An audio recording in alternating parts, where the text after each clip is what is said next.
안녕하세요. 문학의 숲 여러분. 저는 그레이스, 마거릿 애트우드 작가의 그레이스 소설에 대해서 오늘 소개를 드리려고 합니다. 사실 제가 그레이스를 가지고 우리 문학의 숲 모임을 8월 초에 했는데 그 뜨거운 여름이 지나고 이렇게 선선한 바람이 부는 가을에 녹화를 하게 되네요. 기억을 복귀하면서 여러분들한테 책을 한번 재미있게 소개시켜 드려보겠습니다. 부제를 제가 이제 마녀와 소녀 사이의 그레이스를 한번 생각해 봤습니다. 작가에 대해서 그리고 이 책에 대해서 한번 안으로 들어가 보는 그런 시간을 가져볼 텐데요. 마거릿 애트우드 이 사진은 굉장히 매력적이고 뭔가 마술 뭐라나 신비적이죠. 마거릿 애트우드 이 작가는 1939년도에 태어나신 작가이고요. 저는 이 1939년을 보면 우리 어머니가 39년생이시거든요. 그래서 지금은 많이 늙으시고 또 이제 치매 초기이시기도 한 우리 어머니와 또 마거릿 애트우드 굉장히 아직도 왕성한 작품 활동을 하고 있는 마거릿 애트우드를 비교해 보면서 조금 어머니에 대한 안타까운 마음도 가지고 또 이분이 정말 대단하시다. 왜냐하면 80대라는 것은 굉장히 이렇게 노쇠하거나 뭔가 활동을 하기가 쉽지 않은데 아직도 굉장히 좋은 작품들을 쓰고 있는 작가입니다. A word after a word after a word is power라는 그런 식의 어떤 말의 힘에 대해서 굉장히 강조하신 그런 작가였죠. 이분은 그래서 이제 캐나다 오타와에서 39년에 태어났고요. 온타리오와 퀘벡에서 자라게 됩니다. 어린 시절에 아버지가 이제 곤충학자여가지고 아버지를 따라서 뭐 봄마다 이제 북쪽 황해로 갔다가 다시 겨울이면 돌아오곤 하는 생활을 하다 보니 독서를 자연스럽게 많이 하게 되었고요. 아무래도 이런 경험 때문에 자연을 굉장히 세밀하게 관찰하고 자연을 잘 알게 되었지 않았나 그렇게 생각합니다. 그 다음에 고등학교 진학 후에는 시인이 되기로 결심해서 실제로 마거릿 애트우드는 소설가로 굉장히 잘 알려져 있지만 그 소설가로 알려져 있지만 시집도 저도 깜짝 놀랐어요. 이번에 다시 한번 이 작가에 대해서 보면서 평생 이제 16권에 달하는 시집을 출간할 정도로 굉장히 많은 시들을 썼고 이 시집을 가지고도 상도 받았습니다. 여러분들이 마거릿 애트우드에 대해서 좀 혹시 아시는 분들이 있다면 시녀 이야기 이게 드라마로도 굉장히 인기가 있는 걸로 알고 있는데 인기가 있었던 걸로 알고 있는데요.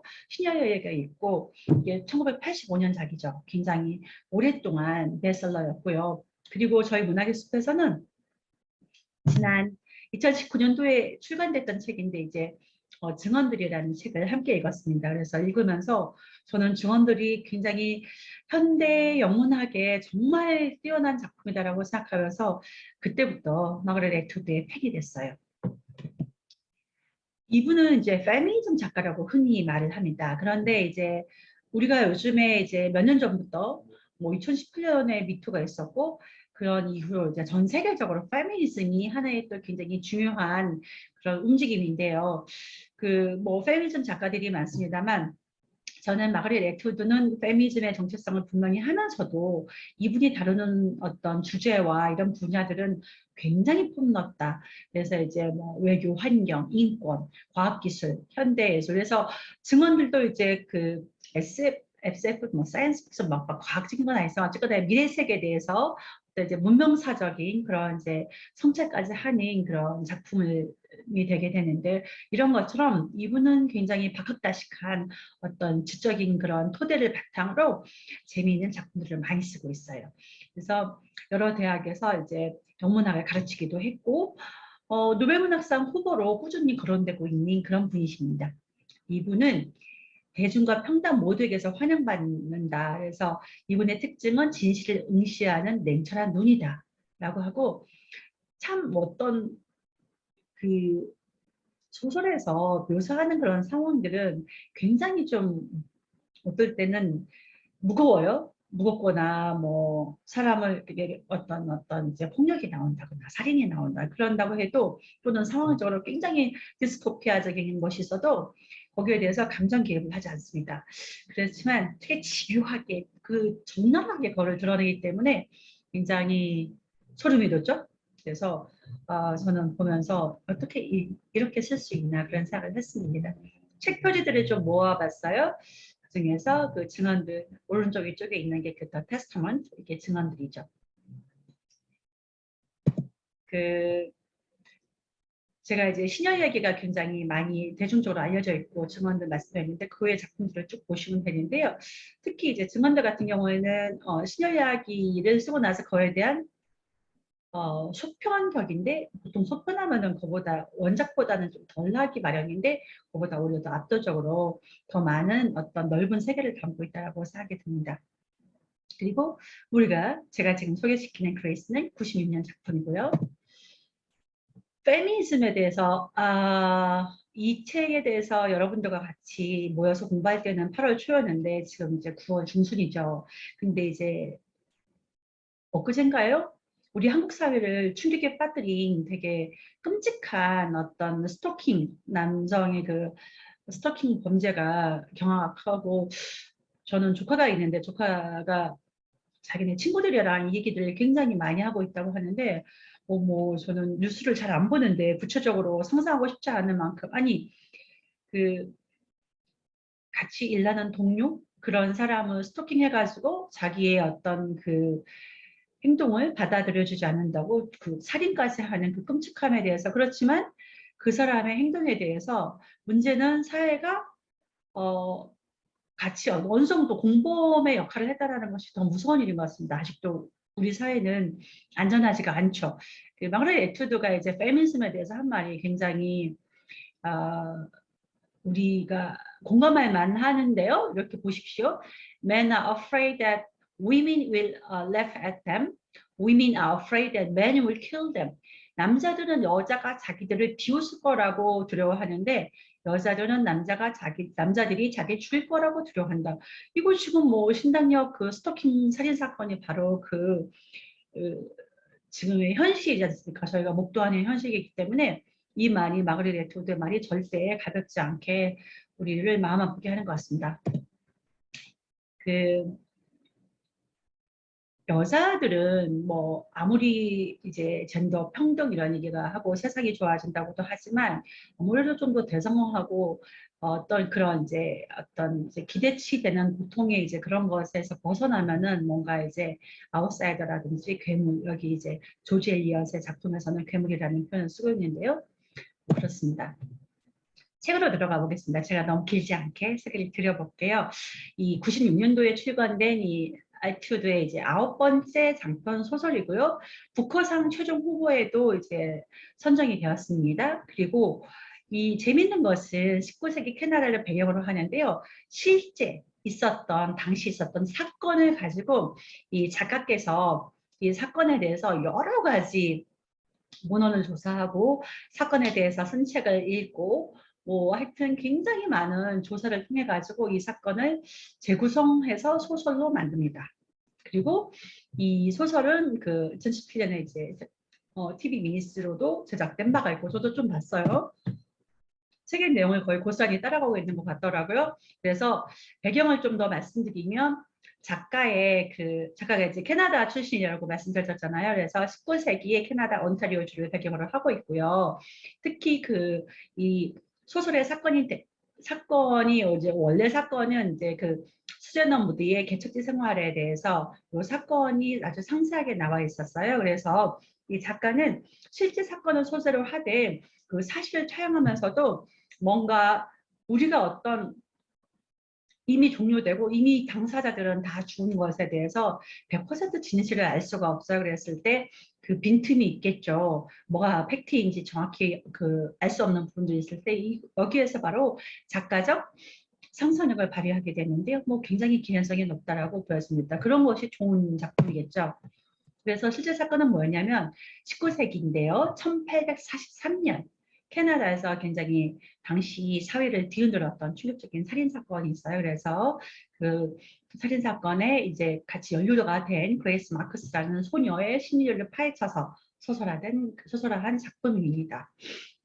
그 주인공이 되는 그레이스 마크스는 1828년 아일랜드 출생인데요. 굉장히 가난한 이게 8형제라고 나왔는데 제가 이제 7남매거든요. 그래서 되게 가난한 집에 7, 8 그 형제 자매들이 있는 참 그런 가정이 어떤지 올망졸망 짐작은 됩니다만, 아무튼 이제 이렇게 많은 형제들 사이에서 그 태어나서 그 이제 캐나다로 이주를 하게 됩니다. 그런데 이제 엄마는 이주 도중에 사망을 하게 되고, 되게 무책임하고 폭력적인 아버지와 같이 어디 왔다가 캐나다에서 와서는 이제 생계를 위해 가지고 이제 가정부 이런 일들을 쭉 하게 되죠. 아무튼 그렇게 16살이었는데 가정부 생활을 하다가 그 살인 사건에 그 같이 연루가 되는데요. 그 같이 집에서 막간지기로 일하는 맥더못이라는 남자가 있는데, 이 맥더못이 직접적인 살해를 하고 동조범이다 해가지고 그 체포가 되죠. 체포가 되는데, 과연 그레이스가 이 사건에 실제적으로 살인에 가담했느냐 아니냐는 정확히 판명이 나지는 않습니다. 하지만 무기징역을 받고 나중에 감형이 돼서 이제 풀려나게 되는 것이죠. 당시 실제 그 초상 관련 그림으로 이렇게 그렸다고 해요. 옆에가 이제 마법관직이었던 제임스 맥더머트. 그 인물들이 뭐 여러 인물들로 나오는데 깊이 들어가지 않고 몇몇 주인공적인 사람들만 한번 살펴보겠습니다. 그레이스는 그래서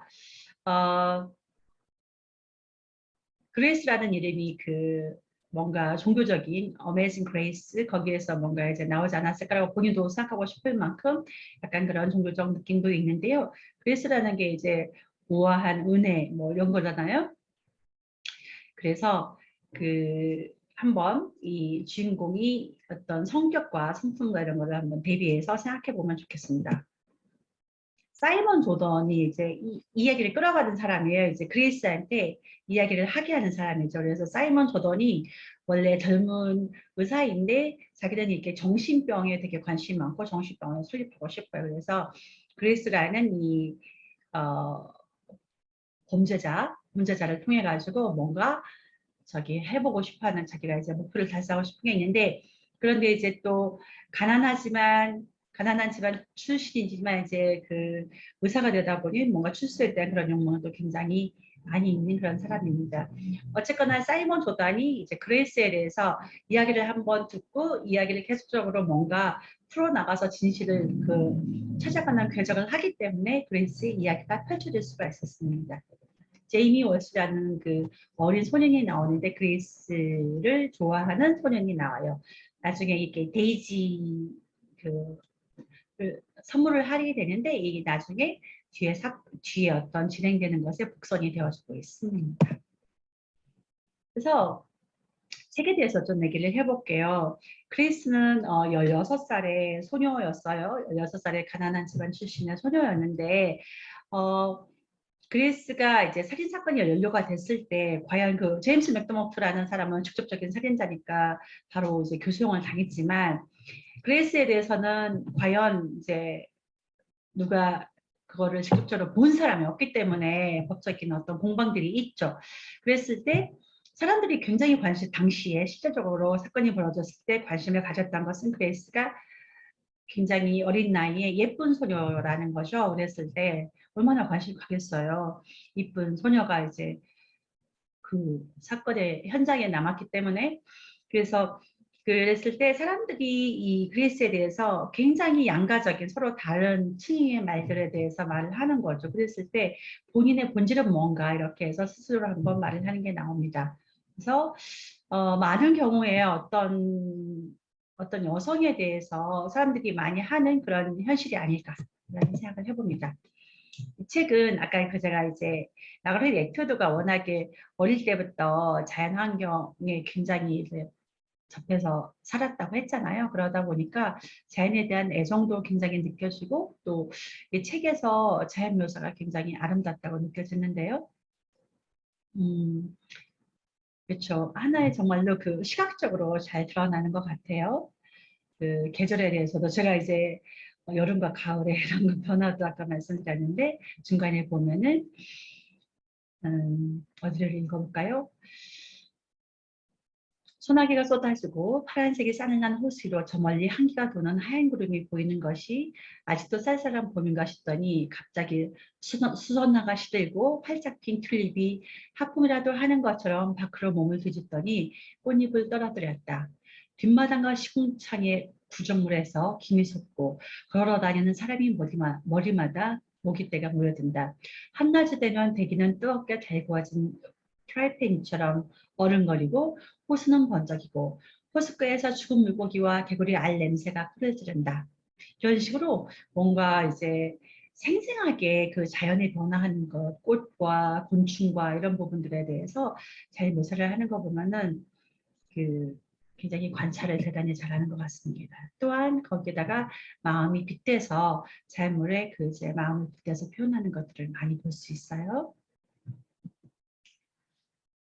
19세기를 배경으로 했잖아요. 그래서 저는 이 책을 읽으면서 그레이스라는 소녀에 대해서 너테니얼 호손의 좋은 글자에 나오는 주인공인 헤스터 프린이 떠올랐어요. 여러분 좋은 글자 기억하시나요? 옛날에 어린 시절에 문고판으로 좋은 글씨라고 되어 있는 걸 읽으셨나요? 사실은 스칼렛 레터기 때문에 좀 글자죠. 이 가슴에 A라는 글자를 달고 살아야 했던 그 벌초로서 가슴에 A를 달고 살아야 했던 헤스터 프린이라는 19세기의 그 어느 여인에 대한 이야기가 나타니엘 호선의 소설이죠. 근데 그 읽으신 분들은 기억을 하시겠지만 주원 글자에서 헤스터 프린은 원래 기혼여인인데 이민 와서 미국에서 살면서 누구의 아이인지 모른 사생아를 가지고 났죠. 그러니까 사람들이 그녀를 감옥에 가두고 불륜의 상징인 어덜터리, A라는 글자를 평생 가슴에 달고 살아야 하는 벌을 줍니다. 그런데 그녀는 이 A를 계속 달고 살지만 너무나 주변을 돌보고 좋은 일을 하고 선행을 하고 담대하게 살았기 때문에 이 A라는 글자가 사람들은 점차 엔젤, 에이블, 뭔가 천사이거나 능력자다 그러한 의미를 지니게 된 걸로 그렇게 소설이 전개가 되거든요. 그래서 그레이스가 범죄자로 투옥이 돼가지고 이제 오랜 세월을 감옥 생활을 하지만 뭔가 그레이스에 대해서 뭔가 그 내면에 대해서 작가는 좀 더 온정적이지 않나? 저는 그런 생각을 하면서 보면서 이 헤스터 프린을 떠올리게 됐어요.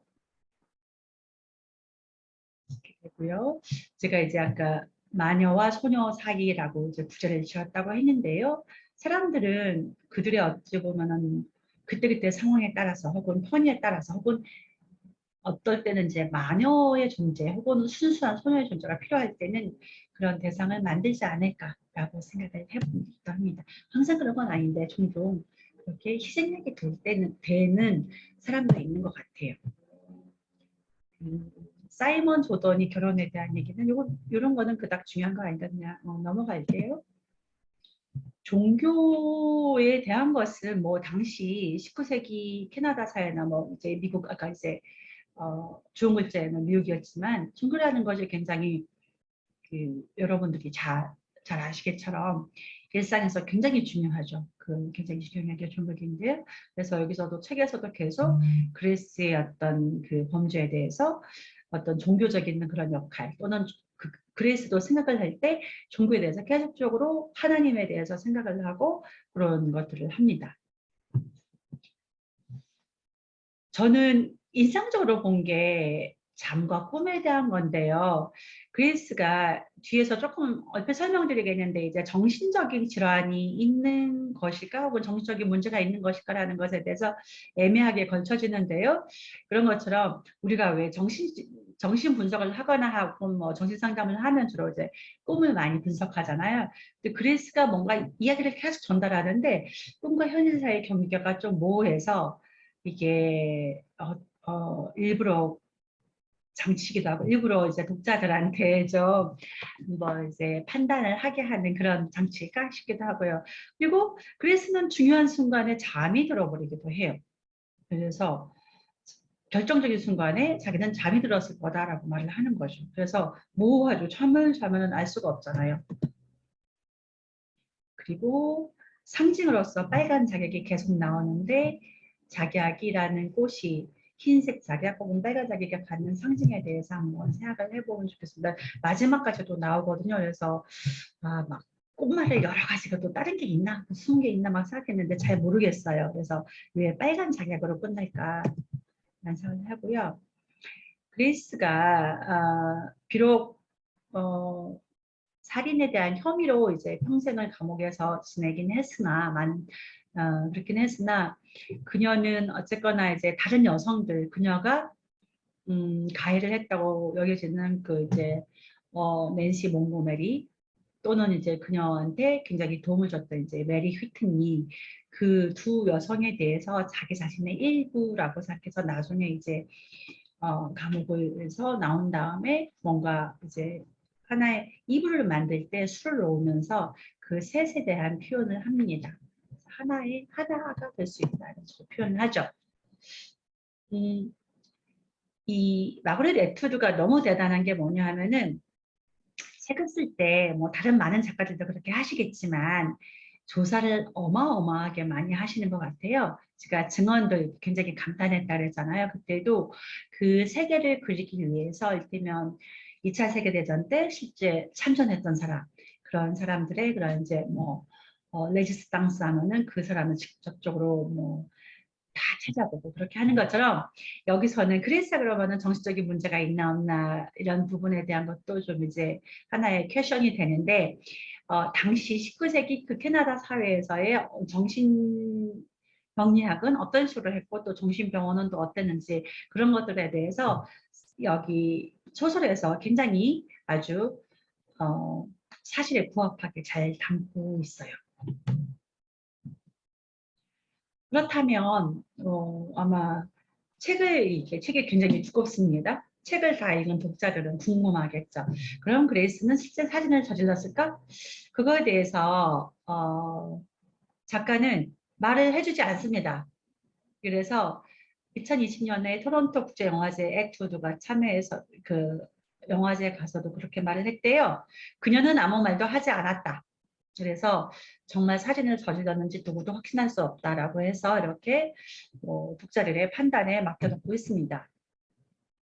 어쨌건 작가가 하고 싶은 말은 그레이스를 대하는 사회의 그 사람들의 태도를 보면서 여성을 대하는 여성의 천성, 여성의 본질, 여성을 대하는 그 사회의 어떤 이중성에 대해서 그런 것을 말하고 싶지 않았나라고 생각합니다. 그렇기 때문에 이제 넓은 의미에서는 이제 여성주의가 당연히 작동하는 그런 작품인 것이죠.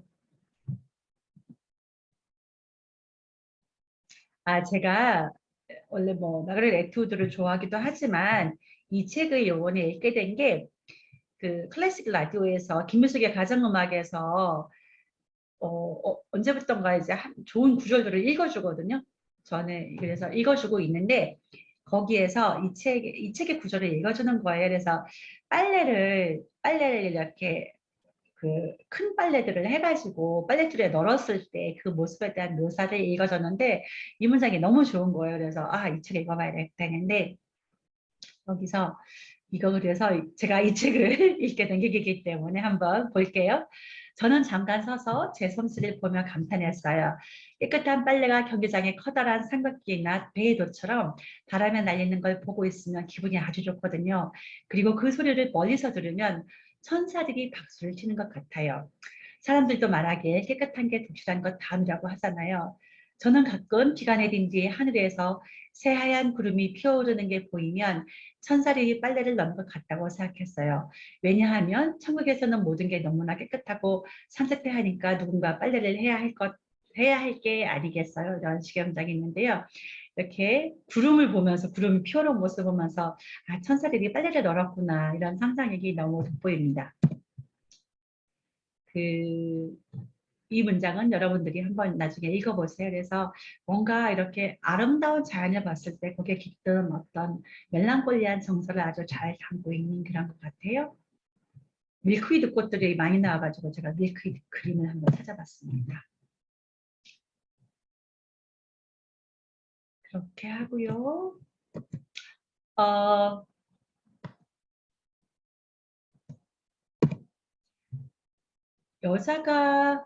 여자가 세상을 살아가는 것이에 대해서 작가는 질문을 던졌다고 생각합니다.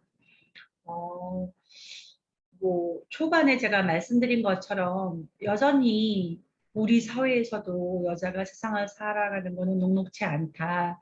그리고 뭐 저도 중년이긴 합니다만 특히 젊은 여성들 혹은 이제 예, 얼마나 참 이게 어떤 사회의 그런 이제 안전망에 대해서 불안하고 그럴까 싶어요.